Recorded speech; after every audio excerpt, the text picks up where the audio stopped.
Captain Jake Morrison stood at the observation deck of the UES Liberty, watching the gray surface of Kepler 442c grow larger through the reinforced glass. The neutral moon looked dead and cold, but today, it would host the most important meeting in human history. First contact with an alien species that controlled half the galaxy.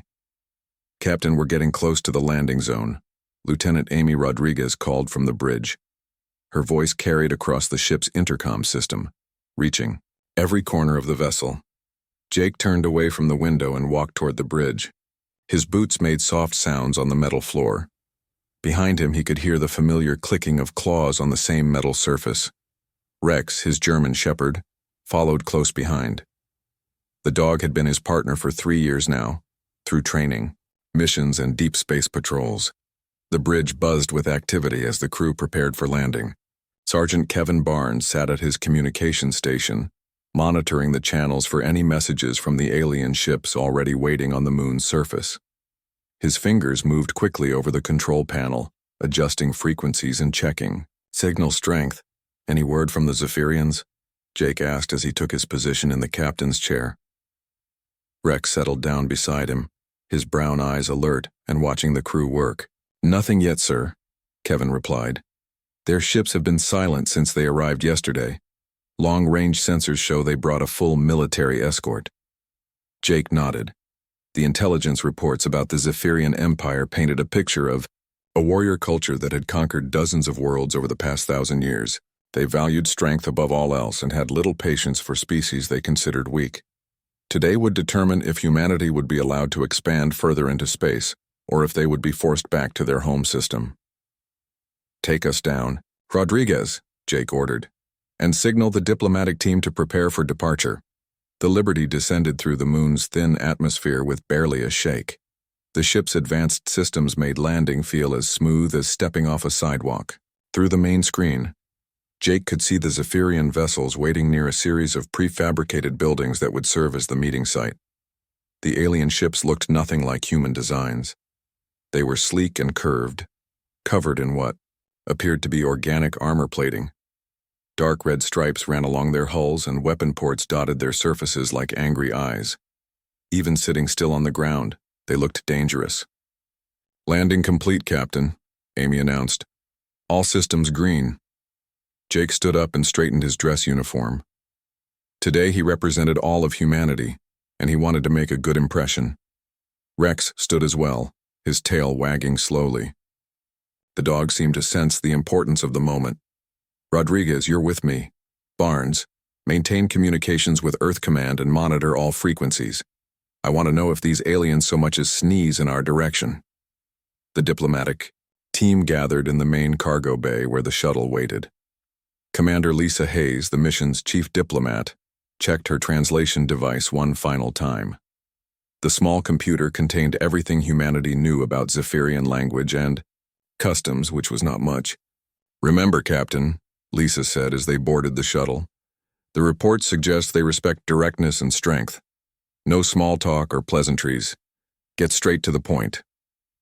Jake nodded and climbed into the pilot's seat. Amy took the co-pilot position while Lisa and Kevin settled into the passenger area. Rex lay down in the back, his head resting on his paws but his ears perked up and listening.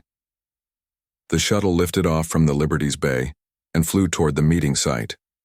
The buildings below grew larger as they approached. Jake could see figures moving around the structures, but the distance made it impossible to tell if they were human or alien. "There," Amy pointed toward a flat area between the buildings. "That must be our landing pad." Jake brought the shuttle down with practiced ease. As the engines wound down, he could see the Zephyrian delegation waiting near the main building. The aliens were tall, at least 7 feet, with long arms and legs. Their skin looked dark blue or purple, and they wore what appeared to be military uniforms covered in metal plates. "Well," Jake said, unstrapping himself from the pilot's seat. "This is it. Time to see if we can avoid a war." The shuttle's ramp lowered with a soft hiss. Jake walked down first, followed by his team. Rex trotted alongside him, his nose working as he took in the unfamiliar scents of the alien world. The Zephyrian delegation approached across the flat ground, Their leader was the tallest of the group, with elaborate markings on his uniform and what looked like ceremonial weapons at his sides. His face was angular, with large eyes that seemed to glow with their own light. "I am War Commander Vextal of the Zephyrian Empire," the alien said. His voice came through a translation device that made it sound metallic and harsh. "You are the representatives of the species called humans." "Captain Jake Morrison, United Earth Space Command," Jake replied, stopping a few feet away from the alien commander. "We come seeking peaceful relations with your empire." Vextal's large eyes moved from Jake to Amy to Lisa, studying each human carefully. Then his gaze dropped to Rex, who sat calmly beside Jake's left leg. The alien's expression changed, and he made a sound that the translator could not interpret. "What is this creature?" Vextal asked, pointing at Rex with one long finger. "This is Rex, my partner," Jake answered. "He's a dog, a companion animal from Earth." The other Zephyrians moved closer, their own eyes fixed on Rex. The dog remained calm but alert, his tail still wagging slowly. Jake could feel the tension in the air growing thicker. "You bring beasts to a diplomatic meeting?" one of the other aliens asked. His uniform marking suggested he held high rank as well. "Rex is not a beast." Lisa stepped forward, her voice firm. "Dogs are our partners. They work alongside us, help us, and share our lives. They are intelligent creatures capable of learning and problem-solving." Vextal made another untranslatable sound, but this time Jake could tell it was not a pleasant one. The war commander's lips pulled back, revealing sharp teeth in what might have been a smile or a threat display. "Primitive," Vextal said, his translated voice dripping with contempt. "Your species cannot survive without the aid of lesser creatures. You are pack animals dependent on beast for your very existence." The other Zephyrians began making similar sounds, and Jake realized they were laughing. The sound was harsh and grating. Nothing like human laughter. Rex's ears flattened against his head, and a low growl started in his throat. "Dogs are not lesser creatures," Amy said, her hand moving instinctively toward Rex. "They choose to work with us. It's a partnership built on trust and mutual respect." "Partnership," Vextal repeated, his voice mocking. "A warrior species does not need partnerships with animals. We stand alone, strong in our own power. Your dependence on these creatures proves your weakness." Jake felt his jaw clench, but he forced himself to remain diplomatic. "Our relationship with dogs has made us stronger, not weaker. They enhance our abilities and help us accomplish things we could not do alone." "Impossible," another Zephyrian officer interjected. "No true warrior needs assistance from a beast. You disgrace yourselves by bringing such creatures to a meeting between civilized species." The laughter continued, growing louder and more derisive. Rex's growl deepened, and Jake could see the hackles rising along the dog's back. The other dogs, back on the Liberty, would be sensing Rex's distress through their pack bond. "Your empire has encountered many species." Lisa tried a different approach. "Surely some of them have relationships with other life forms." "We have conquered many species," Vextal corrected. "Those too weak to stand alone fell before our might. Those who proved worthy were allowed to join our empire as vassals. But never have we encountered a species so pathetic that they must rely on dumb animals for survival." The word dumb seemed to trigger something in Rex. The German shepherd stood up, his full attention focused on Vextal. His brown eyes locked onto the alien commander's glowing ones, and for a moment, the two predators stared at each other across the vast gulf of species and understanding. "Your beast threatens me," Vextal observed, his hand moving toward one of his weapons. "Rex is protective," Jake said quickly. "He senses hostility and responds accordingly. Dogs are very good at reading intentions." "More proof of your weakness," Vextal sneered. "You hide behind animals because you cannot face threats yourself." The war commander stepped back and addressed his own delegation in their native language. The translation device could not keep up with the rapid exchange, but Jake could tell they were discussing something important. When the conversation ended, Vextal turned back to the humans. "The Zephyrian Empire has reached a decision," he announced. "Your species is unworthy of joining galactic civilization. Any race that cannot survive without the aid of inferior creatures has no place among the stars." You will return to your home system and remain there. You have one solar cycle to withdraw all human presence from this sector. And if we refuse? Jake asked, though he already knew the answer. Then you will face the full might of the Zephyrian military, Bextal replied. Your ships will be destroyed, your colonies burned, and your pathetic animal companions will share your fate. The alien delegation turned and walked away without another word, their long strides carrying them quickly back to their SHU. 3 weeks after the failed diplomatic meeting, the early morning alarm bells rang across New Denver Colony on Proxima. Centauri B Mayor Dan Cooper rolled out of bed and stumbled to his communication console, his hair still messy from sleep. The red emergency light flashed on his desk, indicating an urgent message from the Orbital Defense Station. Sir, we have multiple contacts dropping out of hyperspace, came the voice of Lieutenant Sam Davis from the space station. They're not broadcasting any identification codes, and they're moving fast toward the planet.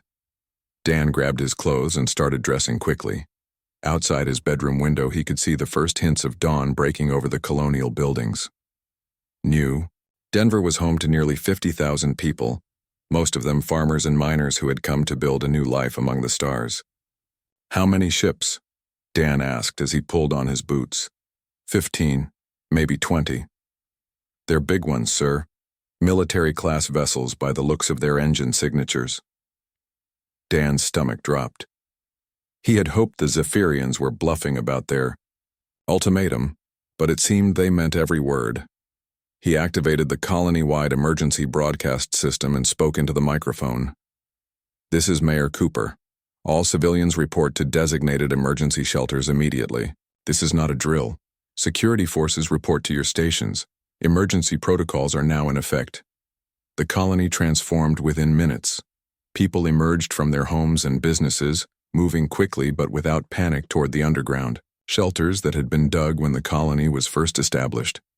Children held tightly to their parents' hands while older residents helped their neighbors gather essential supplies. At the security headquarters, Colonel Steve Martinez was already coordinating the defense with his small garrison of Marines. The colony had never been intended as a military base, so the defense force consisted of only 200 soldiers and their equipment. They had plasma rifles, some light armor vehicles, and a handful of defensive turrets scattered around the main settlement. Sir, the unknown ships are entering orbit now, reported Sergeant First Class Tony Garcia from the command center. They're taking positions around the planet. Steve looked at the tactical display showing red dots surrounding their world. Each dot represented a ship that could probably destroy the entire colony by itself. The Marines had trained for this possibility, but seeing it happen was different from running simulations. Any response to our communication attempts? Steve asked. Nothing, sir. They're jamming most frequencies, but we're still getting some data from the orbital sensors. The first Zephyrian ships began landing in the open fields outside New Denver. Unlike human vessels that needed prepared landing pads, the alien craft seemed to hover just above the ground on some kind of energy field. Ramps lowered from their sides, and Zephyrian soldiers began marching out in perfect formation. Corporal Mike Thompson watched through his binoculars from a concealed position on the colony's outer perimeter. Next to him lay Ranger, a black German shepherd who had served with Mike for 2 years. The dog's ears were perked up and focused on the alien soldiers moving across the field. They're setting up some kind of energy barriers, Mike reported over his radio. Looks like portable shield generators, and I count at least 500 troops from just the first 3 ships. More ships continued landing, disgorging Zephyrian warriors in their distinctive armor. The aliens moved with military precision, establishing defensive positions and communication posts with practiced efficiency. Their weapons looked advanced, with glowing energy cells and sleek designs that seemed years ahead of human technology. In the colony's veterinary clinic, Dr. Chris Nelson was preparing to evacuate with the other civilians when he noticed something odd. All the dogs in the area were acting strangely. They were not panicking like some of the other animals, but instead seemed hyper-alert and focused. Even pets that normally paid little attention to their surroundings were now standing at attention, their noses working overtime. Susan, are you seeing this? Chris called to Dr. Susan Clark, who was gathering research data from her lab next. Door Susan came over and looked at the animals. Her specialty was animal behavior, and she had spent years studying how different species communicated and interacted. What she saw now made her pause. "They're sharing information," she said after watching for several minutes. "Look at how they're positioning themselves. The ones near windows are watching outside while the others are listening. They're coordinating somehow." Before Chris could respond, the first Zephyrian broadcast began. The alien voices came through. Hijacked communication channels reaching every radio and television in the colony. The translation was crude but understandable. "Humans of this world," the voice announced, "you are now under the authority of the Zephyrian Empire. Your species has been found unworthy of independence. Surrender immediately and your deaths will be quick." The broadcast continued with terms for surrender that amounted to complete slavery. Any human who resisted would be executed, along with their families. The aliens seemed particularly amused by the idea of humans depending on animals, and they promised to eliminate all pets and working animals as a way of teaching humans about true strength. Back at the security headquarters, Colonel Martinez gathered his officers around the tactical table. The situation looked hopeless from a military standpoint, but surrender was not an option. "They have us outnumbered at least 10-1, Martinez said, pointing to the enemy positions on the map. "Their technology is clearly superior to ours, but we have advantages they don't know about." "What advantages, sir?" asked Lieutenant Rachel Green, the colony's chief of police. "We know this terrain. We have underground tunnels and hidden positions they haven't found yet. And we have something they don't understand or respect." As if summoned by his words, several military working dogs entered the command center with their handlers. These were not pets but trained professionals who had worked alongside human soldiers for years. There was Scout, a Belgian Malinois who specialized in detecting explosives. Ghost, a German shepherd trained in reconnaissance and tracking. Luna, a Labrador mix who could find hidden enemies by scent alone. "Sir, the dogs have been acting unusual since the aliens landed," reported Sergeant Lisa White, Scout's handler. "They're more alert than I've ever seen them, and they seem to be communicating with each other in ways I don't understand." Martinez nodded. He had noticed the same thing. Every dog in the colony, from the working animals to family pets, seemed to know that something important was happening. More importantly, they all seemed to agree that the Zephyrians represented a threat. The first direct contact came when a Zephyrian patrol approached the colony's main gate. The aliens moved confidently, their energy shields glowing around them, and their weapons ready. They expected immediate surrender from the primitive humans. Captain Jake Morrison's voice crackled over the radio from the UES Liberty, which was hiding behind the planet's largest moon.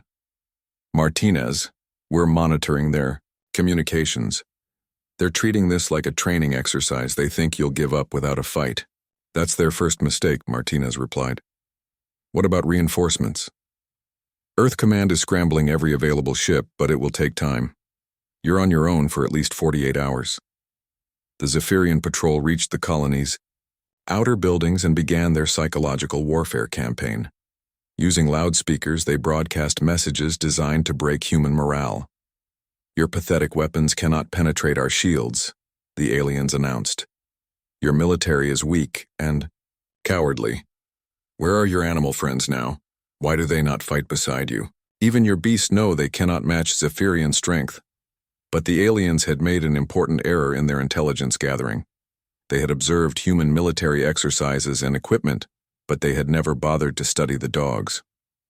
To the Zephyrians, the animals were just another sign of human weakness, not worth considering as a military factor. Corporal Thompson discovered this oversight when his patrol encountered a Zephyrian scouting party near the industrial complex. The aliens had advanced cloaking technology that made them nearly invisible to human sensors, but Ranger had no trouble tracking them by scent. "Contact, 200 meters northeast," Thompson whispered into his radio. Rangers got them locked. The German shepherd led Thompson through a maze of storage buildings, his nose guiding them around 3 cloaked Zephyrian soldiers who thought they were completely hidden.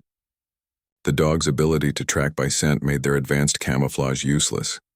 Meanwhile, in other parts of the colony, similar discoveries were being made. Dogs could detect alien soldiers that human technology could not find. They could hear Zephyrian communications at frequencies that hurt human ears. Most importantly, they seemed to understand that the aliens were enemies without needing any training or explanation. Dr. Susan Clark, now helping coordinate civilian evacuations, made another observation that would prove crucial. The dogs from different parts of the colony were somehow sharing information. When Scout discovered an alien patrol in the North Sector, dogs in the South Sector immediately became alert and began searching their own areas. Idip's Jake Watch. The siege of New Denver entered its second day with Zephyrian forces controlling most of the outer colony.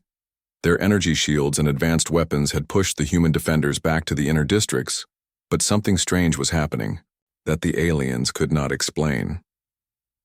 Dr. Susan Clark crouched in the basement of the research center, watching 15 dogs of different breeds gathered in a circle. They sat perfectly still, their heads tilted at identical angles, as if listening to something she could not hear. Among them were military working dogs like Ghost and Scout, alongside family pets like Golden Retriever Buddy and Mixed Breed Pepper, from the local families.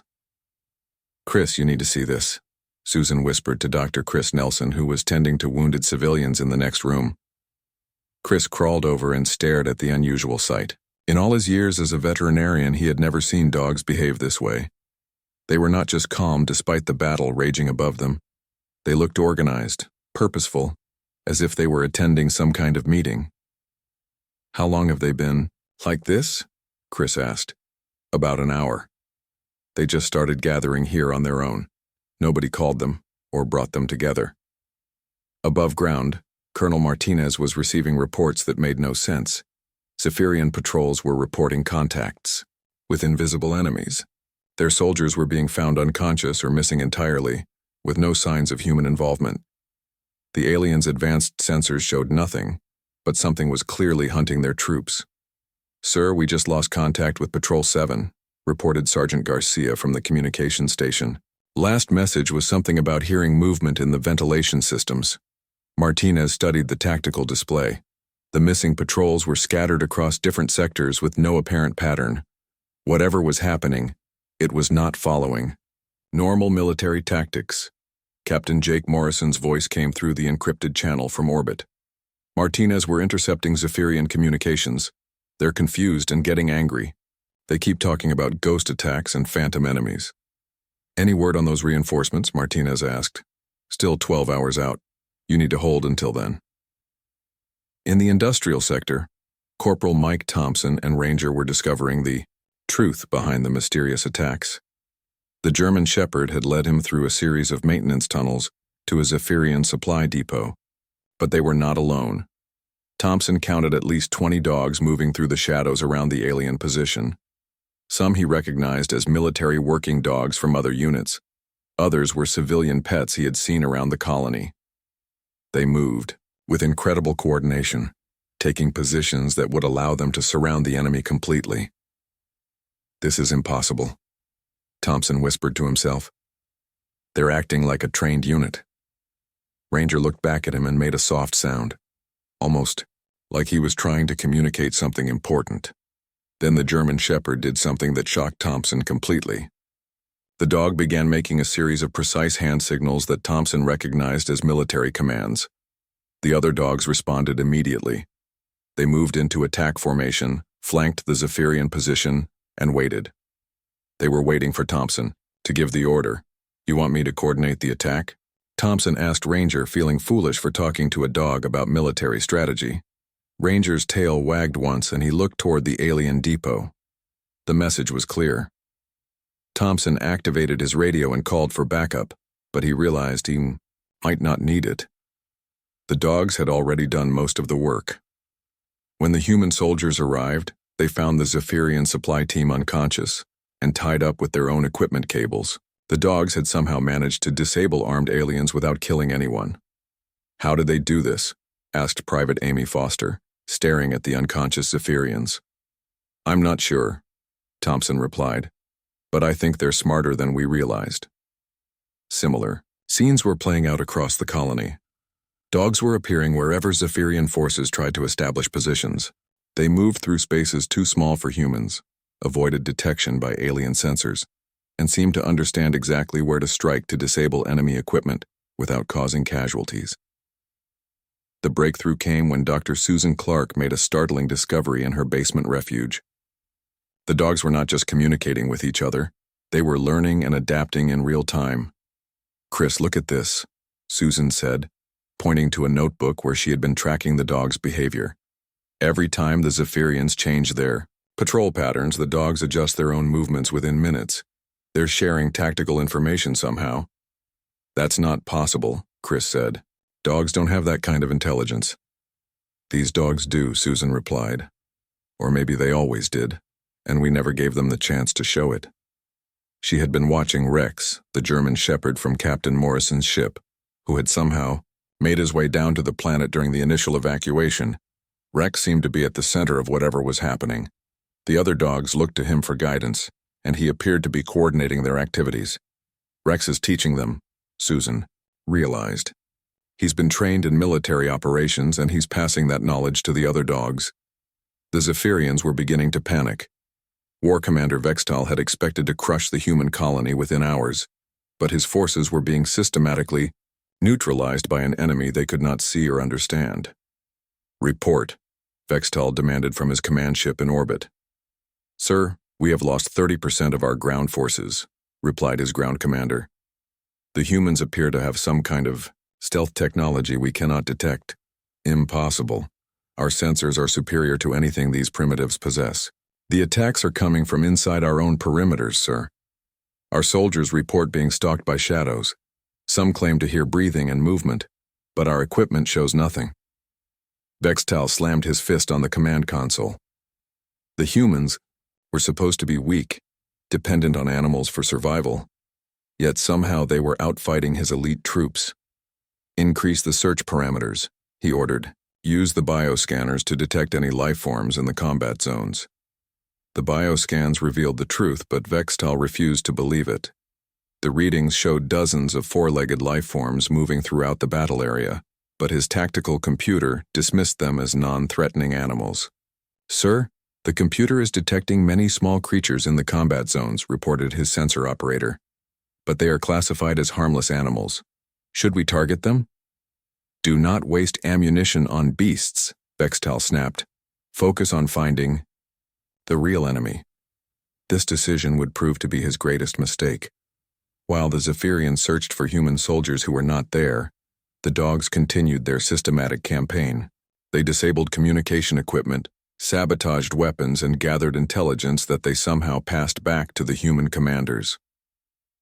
Colonel Martinez was beginning to understand what was happening when Sergeant Lisa White brought him a detailed report of Zephyrian positions that could only have been gathered by someone moving freely through enemy lines. "Scout brought me this," Lisa said, showing Martinez a piece of paper with crude drawings that somehow accurately depicted alien patrol routes and equipment locations. "The dog drew this?" Martinez asked. "He led me to each position and waited. Well, I sketched what I saw, but somehow he already knew where everything was before we got there." Martinez looked at the intelligence report and realized they had been thinking about the situation all wrong. The dogs were not just helping with the fight. They had become the primary fighting force. "Get me Captain Morrison," Martinez ordered. When the communication link was established, Martinez shared his discovery. "Jake, I think your dog Rex is running this operation." "What do you mean?" Morrison asked from orbit. "The dogs are coordinating everything. They're gathering intelligence, planning attacks, and executing missions with better precision than my Marines. And they're all following Rex's lead somehow." There was silence on the radio for several seconds before Morrison responded. "Rex has been restless since we got here. He keeps looking toward the planet like he knows something we don't." "I think he does know something," Martinez replied. "I think they all do." As night fell over New Denver, the dogs prepared for their largest operation yet. They had learned the Zephyrian weaknesses and were ready to exploit them.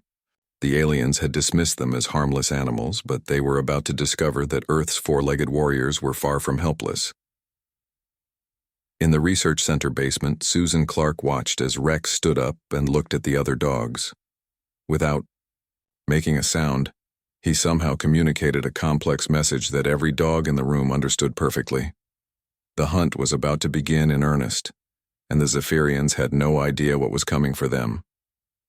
The Battle of New Denver's industrial district began at dawn on the third day. Sergeant Tony Garcia crouched behind a pile of twisted metal with his squad, watching Zephyrian forces advance through the morning mist. The aliens had finally lost patience with the mysterious attacks and decided to crush the remaining human resistance with overwhelming force. "Target the power plant first," Garcia heard through the intercepted alien communications. "Once we control their energy source, the humans will have no choice but to surrender." Garcia's partner, Titan, a massive German Shepherd mix, suddenly became alert. The dog's ears perked up and his nose twitched as he caught a scent that made his tail wag slightly.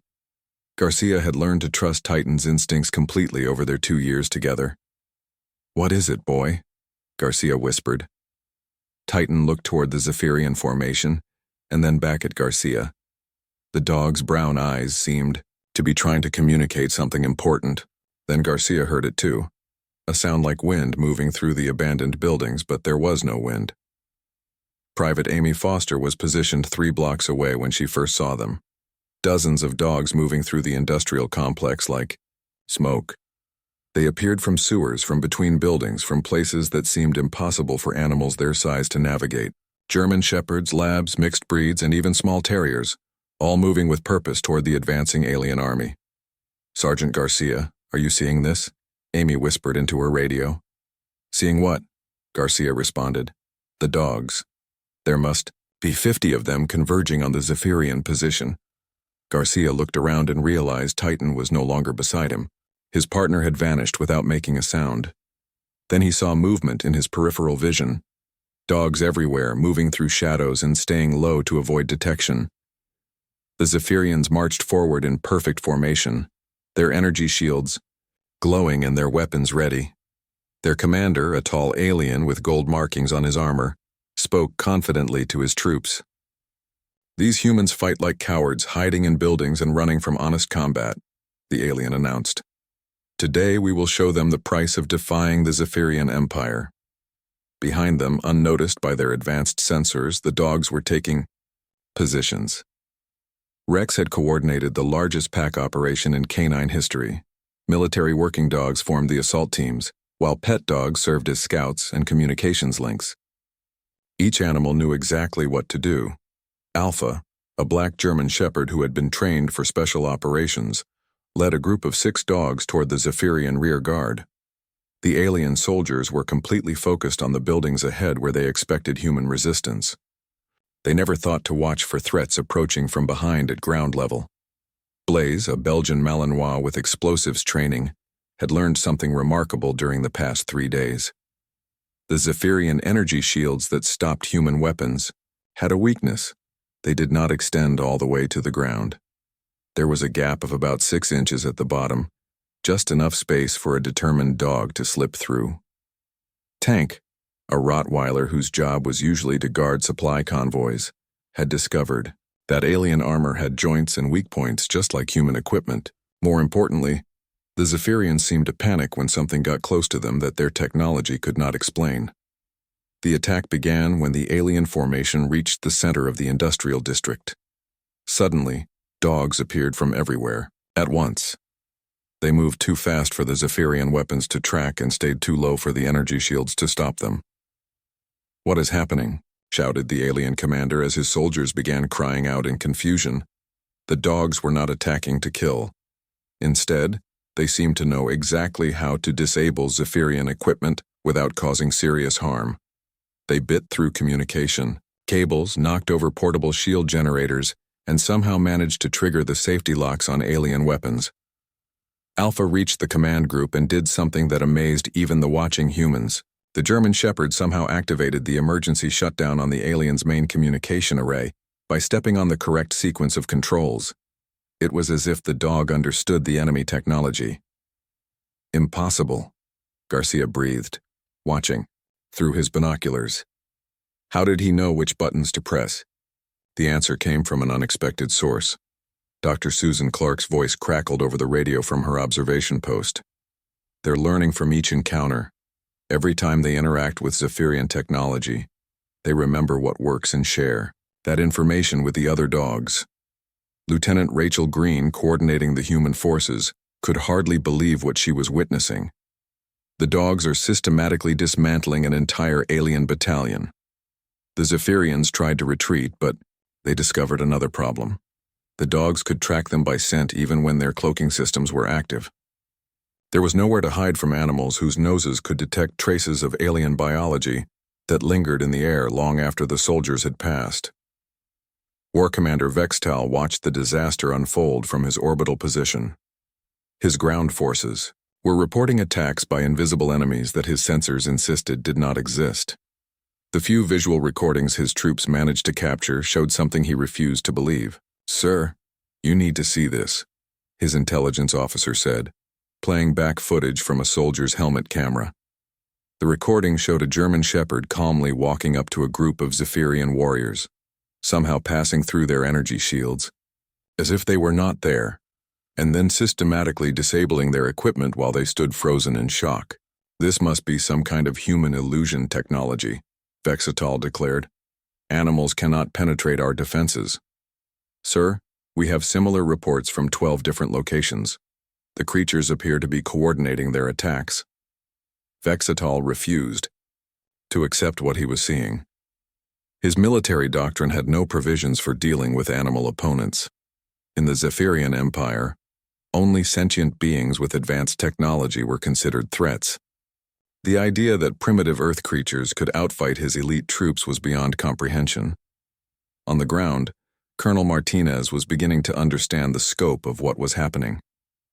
The dogs had not just adapted to modern warfare, they had revolutionized it. They were fighting a completely different kind of battle, one that alien technology was not designed to counter. "They're not just following orders," Martinez realized as he watched Rex coordinate another assault through a series of subtle movements and sounds. "They're developing their own tactics." Captain Morrison's voice came through the communication system from orbit. "Martinez, we're tracking multiple Zephyrian ships moving to reinforce the ground forces. They're bringing heavy weapons." "Understood," Martinez replied. "How long until our reinforcements arrive?" 4 hours, maybe 5. Martinez looked at the battlefield where dogs continued to outmaneuver alien soldiers with tactics that seemed to come from some deep instinctual knowledge of pack hunting. "I think we might actually have a chance." The tide of battle was turning, but the real test was yet to come. The Zephyrians were about to deploy their most advanced weapons and their most elite troops. They had finally begun to understand that something unprecedented was happening on the surface of this backwater colony. In his command ship, War Commander Vextal made a decision that would determine the fate of both species.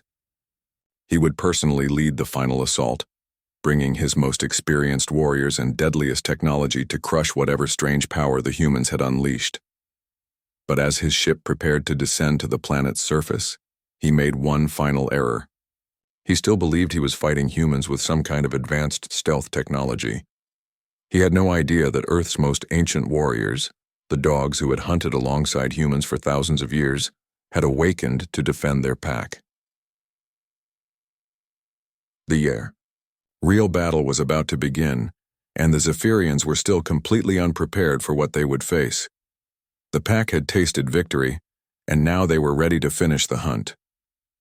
War Commander Vextal's command ship descended through the atmosphere of Proxima Centauri b like a falling star. The massive vessel was 3 times larger than any ship he had brought to the surface before, armed with weapons that could level entire cities. His pride as a Zephyrian warrior demanded that he personally end this embarrassing conflict.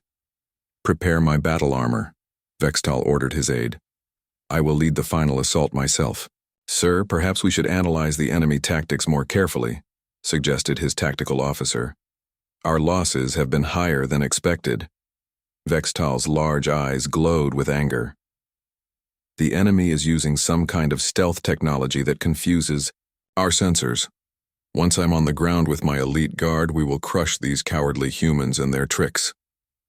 Captain Jake Morrison watched the alien command ship land from his position aboard the UES Liberty.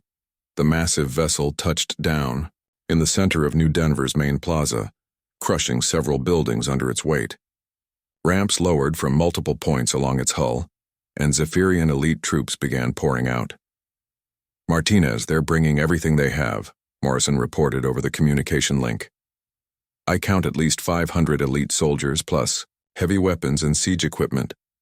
Colonel Martinez studied the tactical display from his makeshift command center.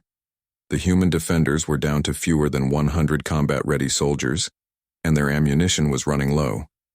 By any reasonable, military standard, the battle was already lost. "What about the dogs?" Martinez asked. Sergeant Lisa White looked at Scout, her Belgian Malinois partner, who sat calmly beside her despite the chaos outside. "They're still coordinating somehow. Rex sent word through the PAC network about 20 minutes ago. They're planning something big." Rex stood on a rooftop overlooking the plaza where the Zephyrian command ship had landed. The German Shepherd's brown eyes tracked the enemy soldiers as they established their perimeter.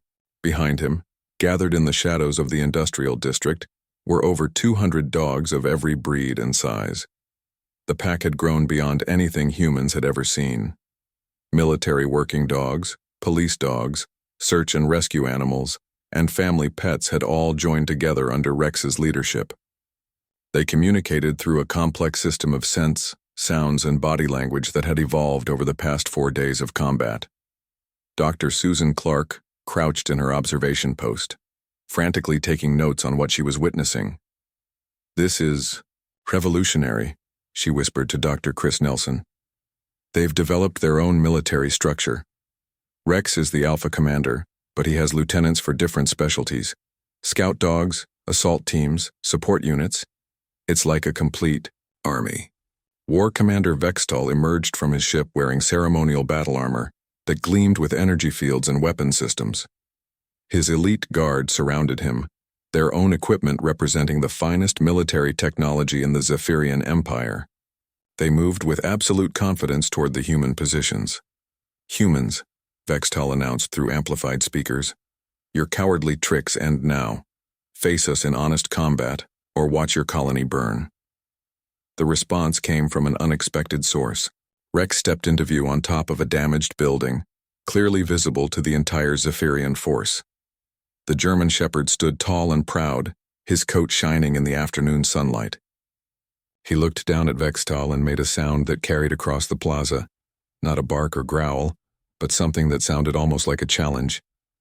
"A beast," Vextal laughed, his voice echoing through his armor's speakers. "The humans send an animal to face me. This proves their complete weakness." What happened next would be remembered in military academies across the galaxy for generations to come. Rex raised his head and howled, a long, clear note that seemed to reach every corner of the colony. It was answered immediately by dozens of other voices, then hundreds, as every dog in New Denver joined the call. The Zephyrians looked around nervously as the howling continued. Their sensors detected the sound sources scattered throughout the area, but their computers still classified them as non-threatening animals. "Begin the assault," Vextal ordered. "Ignore the noise." His elite troops advanced in perfect formation, their energy shields active and their weapons charged. They moved with the precision of soldiers who had conquered dozens of worlds, but they were about to face something no military academy in the galaxy had prepared them for. The attack came from every direction at once. Dogs emerged from sewers, from building ruins, from places that seemed impossible. They moved like water flowing around obstacles, impossible to pin down or target effectively. The Zephyrian weapons, designed to fight armored opponents, could not track targets that moved so low and so fast. Alpha led the first wave, a pack of German Shepherds who had learned to work together like a single organism. They flowed around, the alien energy shields finding the gaps and weak points that 3 days of combat had taught them to exploit. Blaze coordinated the technical assault teams, dogs who had somehow learned to disable Zephyrian equipment with surgical precision. They seemed to understand alien technology better than many engineers, knowing exactly which components to damage to cause system failures. Tank commanded the heavy assault units, larger dogs who had learned to use their weight and strength to overwhelm alien soldiers. They worked in coordinated groups, one dog distracting while another attacked from behind. But it was Rex who orchestrated the entire battle. From his position on the rooftop, the German shepherd somehow coordinated hundreds of animals in a complex, military operation that would have challenged human generals. War Commander Vextal found himself surrounded by chaos he could not understand. His elite troops were being systematically neutralized by enemies his sensors insisted were not there. Weapons malfunctioned, communications failed, and soldiers reported being attacked by shadows that felt solid and moved with purpose. "This is impossible," Vextal roared, his ceremonial armor sparking as small systems failed around him. "Animals cannot defeat trained warriors." The answer came when Rex appeared directly in front of him. The German shepherd had somehow crossed the battlefield, passed through multiple defensive lines, and reached the Zephyrian commander without triggering a single alarm. For a moment, the two leaders stared at each other, the proud alien warrior, in his advanced armor, and the Earth dog who had learned to fight a war his species had never been designed for. Rex's brown eyes held an intelligence that Vextal finally, reluctantly began to recognize. "You," Vextal whispered, his voice filled with disbelief. "You are the one coordinating the attacks." Rex made no sound, but his message was clear. The hunt was over, and the pack had won. Captain Morrison's voice crackled over the communication system as Earth's reinforcement fleet finally arrived in orbit. "All units, this is the cavalry. Stand down and prepare for prisoner processing." Colonel Martinez emerged from his command post to survey the battlefield. Hundreds of Zephyrian soldiers sat with their hands bound, their weapons disabled, their pride shattered. Not one of them had been seriously injured, but their military formation had been completely destroyed by an enemy they still barely understood. "How many casualties on our side?" Morrison asked as his shuttle landed in the plaza. 12 wounded, Martinez reported. "No deaths. The dog somehow managed to neutralize an entire alien army without killing anyone." Admiral Korthax's ship appeared in orbit hours later, broadcasting surrender terms. The Zephyrian military command had finally accepted that humanity possessed something they could not defeat. Not advanced technology or superior numbers, but a partnership with another species that created capabilities beyond the sum of its parts. The peace negotiations took place in the same plaza where the final battle had occurred. Rex sat beside Captain Morrison during the talks, no longer dismissed as a mere animal but recognized as a military leader in his own right. "Your species fights in ways we do not understand," Admiral Korthax admitted through the translation system. "We have conquered many worlds, but we have never encountered warriors like these." Morrison scratched behind Rex's ears and smiled. "They're not just warriors. They're family. And when you threaten family, you get the whole pack." The Zephyrian Empire agreed to a formal peace treaty and withdrew from human space. More importantly, word spread throughout the galaxy about the species that had achieved perfect cooperation with their animal companions. Other alien civilizations began to request diplomatic meetings, curious about these humans who had found strength in partnership rather than domination. Dr. Susan Clark published her research on canine tactical evolution, establishing the new field of interspecies military cooperation. Dr. Chris Nelson founded the Galactic Veterinary Corps, ensuring that the bond between humans and their animal partners would be maintained as humanity expanded among the stars. New Denver was rebuilt as a memorial to the battle, with a statue in the central plaza showing a human soldier and his dog standing together. The inscription read simply, "In partnership we are stronger." Rex lived to see humanity establish colonies on dozens of worlds, each one protected by human canine teams that carried on the tradition he had started. The galaxy learned that Earth's greatest export was not technology or resources, but the ancient wisdom that some bonds are stronger than any weapon. The hunt had ended, but the pack remained forever.